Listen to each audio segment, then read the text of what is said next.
خوات بن جبير صحابي جليل وكان لا يزال حديث عهد بالإسلام. خرج من خيمته ورأى بعض النسوة فأعجبنه ثم جلس إليهن، فخرج النبي صلى الله عليه وسلم يقول: يا أبا عبد الله ما يجلسك إليهن؟ فقال: يعني ارتبكت، يعني هو يقول عن نفسه: ارتبكت وقلت يا رسول الله جمل شرد، يعني جمله، يقول أن جمله ضاع فيبحث عنه. ماذا رد عليه النبي صلى الله عليه وسلم؟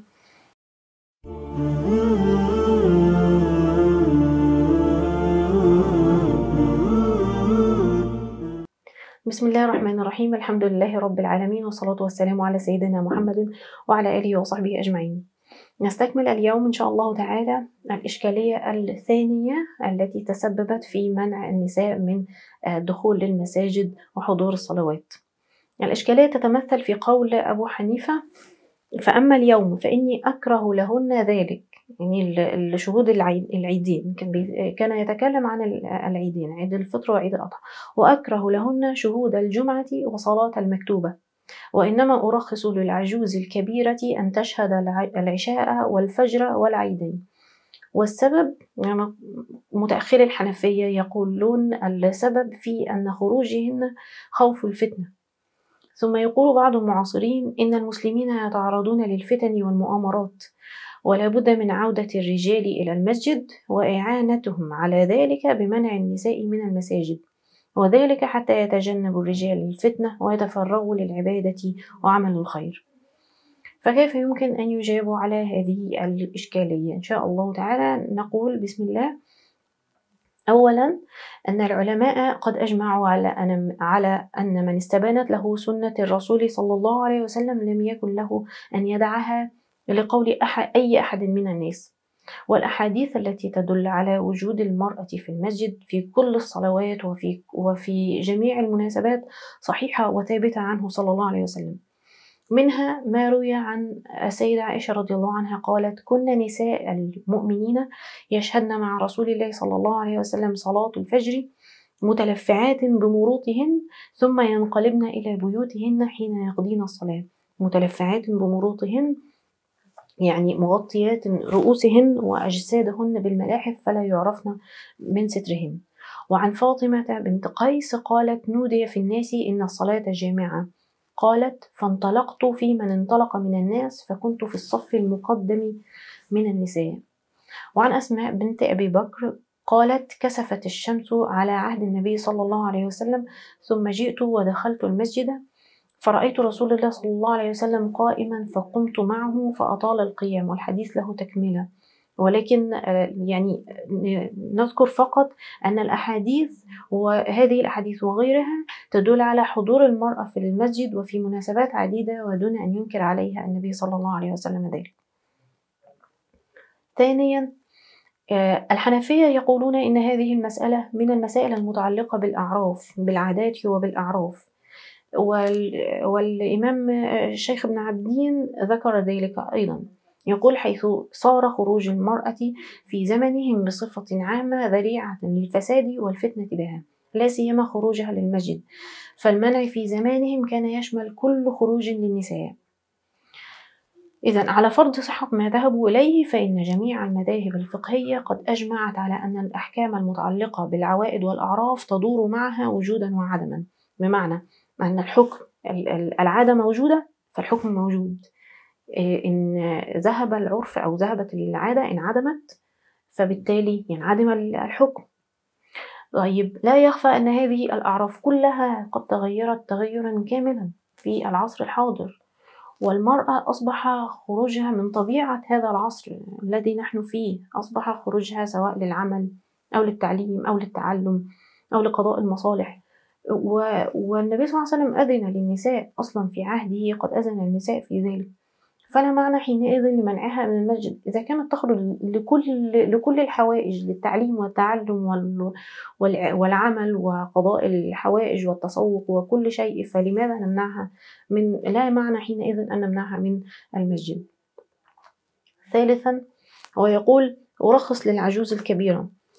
هذا التفريق بين الشابة والعجوز أمر لا دليل عليه، ولكن بل إن الأدلة قد جاءت مطلقة عن النبي صلى الله عليه وسلم في حق المرأة، كما في حديث السيدة عائشة السابق: كن نساء المؤمنين هكذا بلا تقييد. وحديث: لا تمنعوا إماء الله مساجد الله، الإماء بصفة عامة بلا أي تمييز. لا بل والأدل على ذلك أيضا أمر النبي صلى الله عليه وسلم بأن يخرج العواتق وذوات الخدور. العواتق جمع عاتق، وهي التي بلغت أو أشرفت على البلوغ، ونتحدث إذن عن شابة. وذوات الخدور أي أصحاب الخدور. الخدر هو ناحية من البيت، يعني تكون مستورة، ف كناية عن أن البكر تكون مستورة في ناحية من البيت. فأصحاب الخدور أو ذوات الخدور هن الأبكار.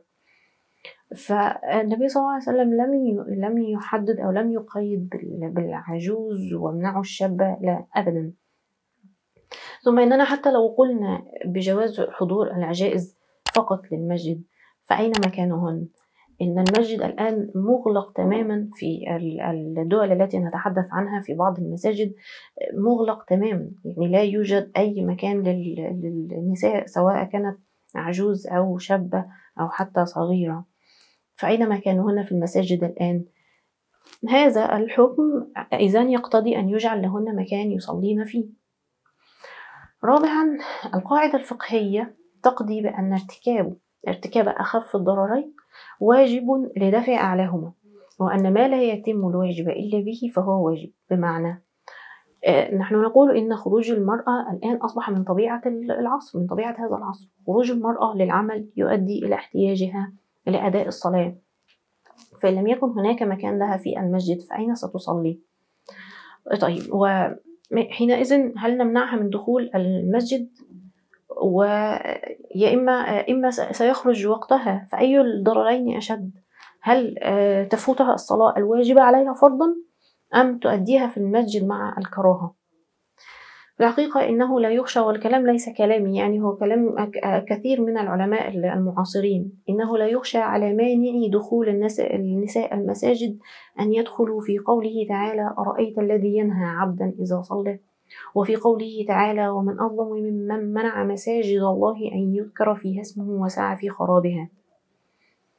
بناء على ذلك وما تقتضيه قواعد المذهب الحنفي نفسه وينبغي اعتماده في هذا الزمان هو الرجوع بالحكم إلى البراءة الأصلية، أي إباحة خروج النساء للمساجد كما كان ذلك في عهده صلى الله عليه وسلم.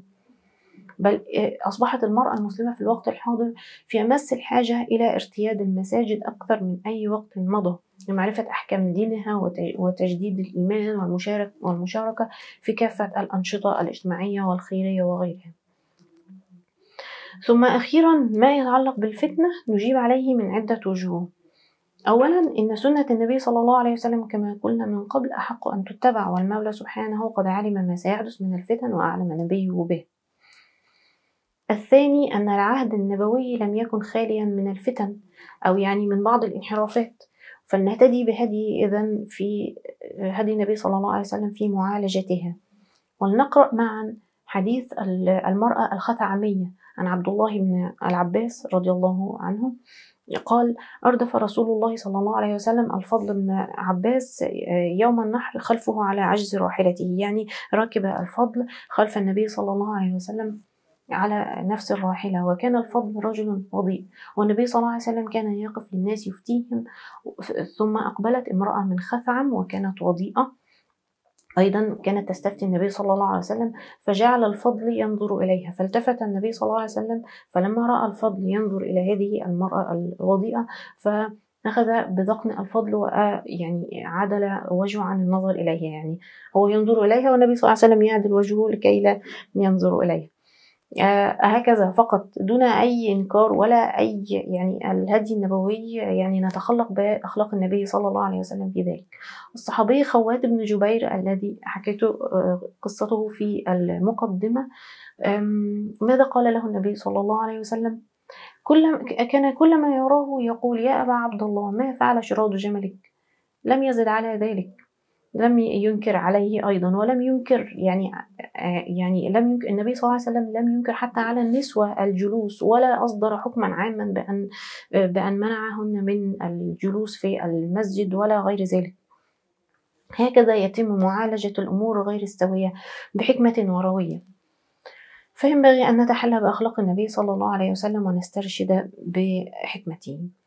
الوجه الثالث أن الرجال والنساء في عهد النبي صلى الله عليه وسلم كانوا يتعاملون بشكل طبيعي جدا في المسجد في الشؤون الدينية وفي الاجتماعية، وكانت المرأة تتحدث إلى الرجل بلا أي يعني تشنج ولا حساسية كما يحدث الآن في مجتمعات المساجد. ولم ينهى النبي صلى الله عليه وسلم عن شيء من ذلك. السيدة أسماء تحكي موقف، قالت: قام فينا رسول الله صلى الله عليه وسلم فخطبنا، فذكر الفتنة التي يفتن فيها المرء في قبره. فلما ذكر ذلك ضج الناس ضجة حالت دون أن أسمع آخر كلام النبي صلى الله عليه وسلم.